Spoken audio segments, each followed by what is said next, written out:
all, Nik Aamlid, Wealth Advisor with Pinnacle Wealth, coming to you here with another video.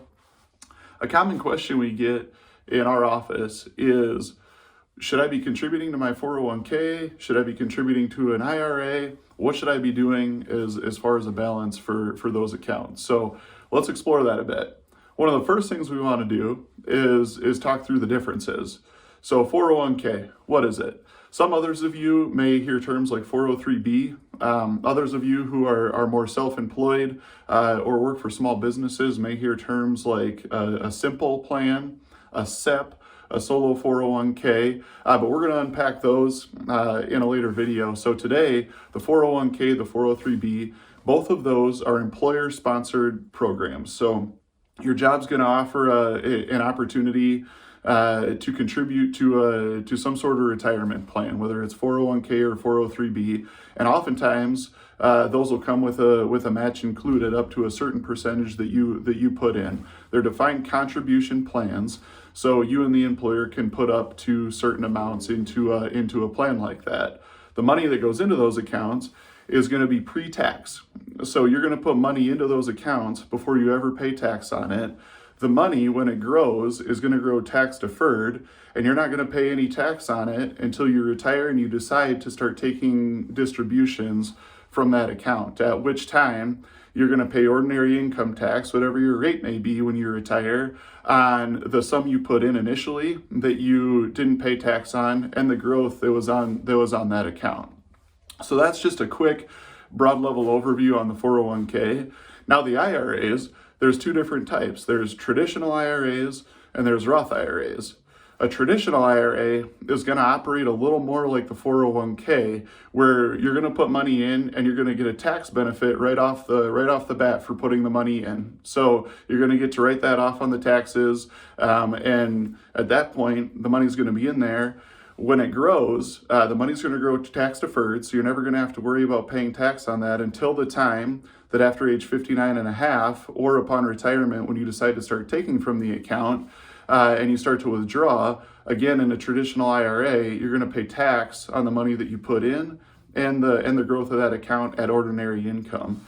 The Roth IRA is going to be your account where you put in money that you've already paid tax on. So you get a paycheck from work or some other form of payment, you've already paid tax on it.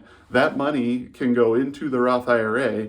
It's going to grow tax-free, and so long as it's used for qualified expenses, you can take that money out tax-free and never have to pay tax on the money the growth of that account.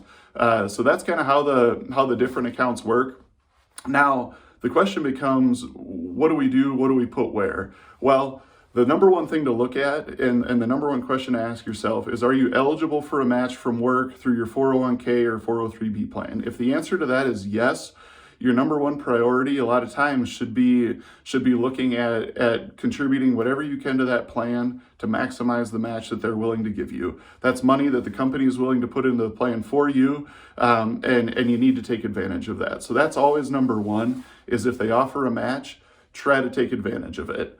From there, everybody's situation is going to be different, but for a lot of us, the IRAs are going to come with contribution limits. Roth IRAs, especially if you make over certain income, you're not even eligible to contribute to those. But let's say you are eligible. After you're done maxing out the match for your 401k, a lot of times it makes a lot of sense for people to look towards the Roth IRAs.